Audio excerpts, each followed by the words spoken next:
vocês que estão em Roma. Esse é o 15. Aí o 16. Não me envergonho do evangelho, porque é o poder de Deus para a salvação de todo aquele que crê, primeiro do judeu, depois do grego. Então, Paulo está falando aqui, não me envergonho do evangelho. Tá? Eu tenho orgulho da pregação do evangelho. Tá? Não me envergonho, por quê?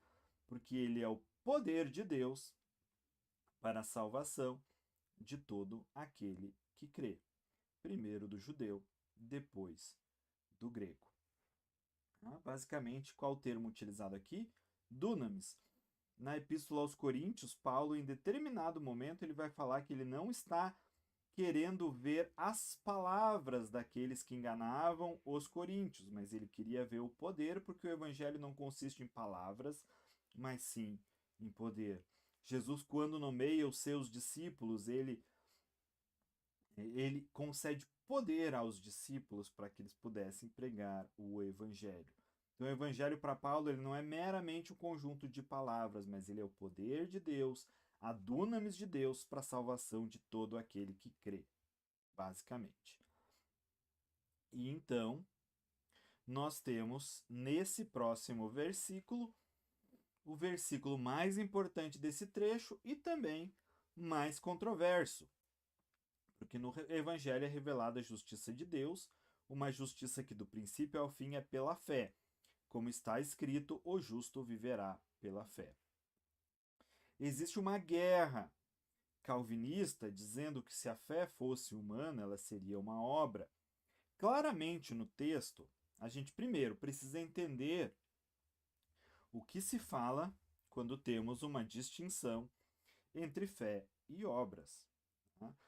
Quando a gente tem obras, a gente tem o ergon, a gente tem o esforço humano, a gente tem o esforço da lei, as obras da lei, o esforço do cumprimento da lei, versus a fé, que é um termo que era utilizado para os mercadores da época, como pessoas de confiança. Então, quando eu trabalho no banco, quando as pessoas vão no banco, o sistema vai fazer uma análise da idoneidade das pessoas para saber se elas são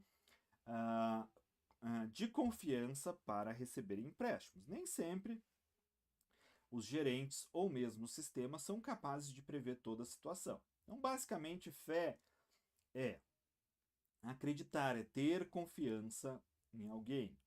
Isso está oposto a uma questão de obras. Tá? Os calvinistas normalmente eles estabelecem que se a fé fosse humana, ela seria uma obra. Tá? Mas claramente existe a distinção entre confiar em Cristo e tentar fazer obras, situações, para ser aceito por Ele. Tá? Basicamente, o justo viverá pela fé. E aqui o próprio Calvino diz que, por mais que se pressuponha a declaração de justiça por parte de Deus, aqui a gente também tem a questão da execução da justiça, que é por fé, do início ao fim. Então, o justo viverá pela fé. E isso está lá no texto hebraico de Abacuque. E se ele retroceder, a minha alma não tem prazer nele. Tá? Mas a gente não vai entrar aqui em questões de se é possível perder a fé ou não. Tá? A descrição de fé está lá no livro de Hebreus, onde a fé é a certeza das coisas que não vemos e vamos chegar lá ao texto de Romanos para fazer de Hebreus, para fazer a leitura mais clara desse texto, tá? Para que não haja dúvida da leitura. Tá? A gente tem umas palavras interessantes. Tá lá no capítulo 11. Então, a descrição de fé é, ora, a fé é a certeza daquilo que esperamos e a prova das coisas que não vemos. Tá? Se a gente for olhar o texto grego, a gente está falando de substância. A fé é uma certeza plena, é uma confiança total de coisas que não vemos. Ela não é um esforço, ela não é algo que possa ser feito, é algo que nós cremos. Tá?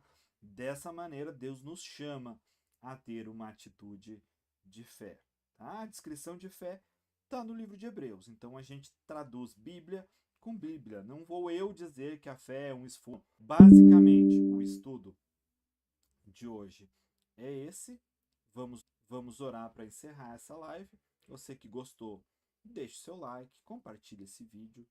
Tá? Peço mais uma vez desculpa pelos problemas técnicos que tivemos na metade da live, mas agradeço a todos que estão até aqui nesse momento. Tá? Muito obrigado a todos, em nome do Senhor Jesus. Jesus, muito obrigado. Abre os nossos em nome do Senhor Jesus. Jesus, muito obrigado. Abre os nossos entendimentos para que possamos compreender a tua palavra.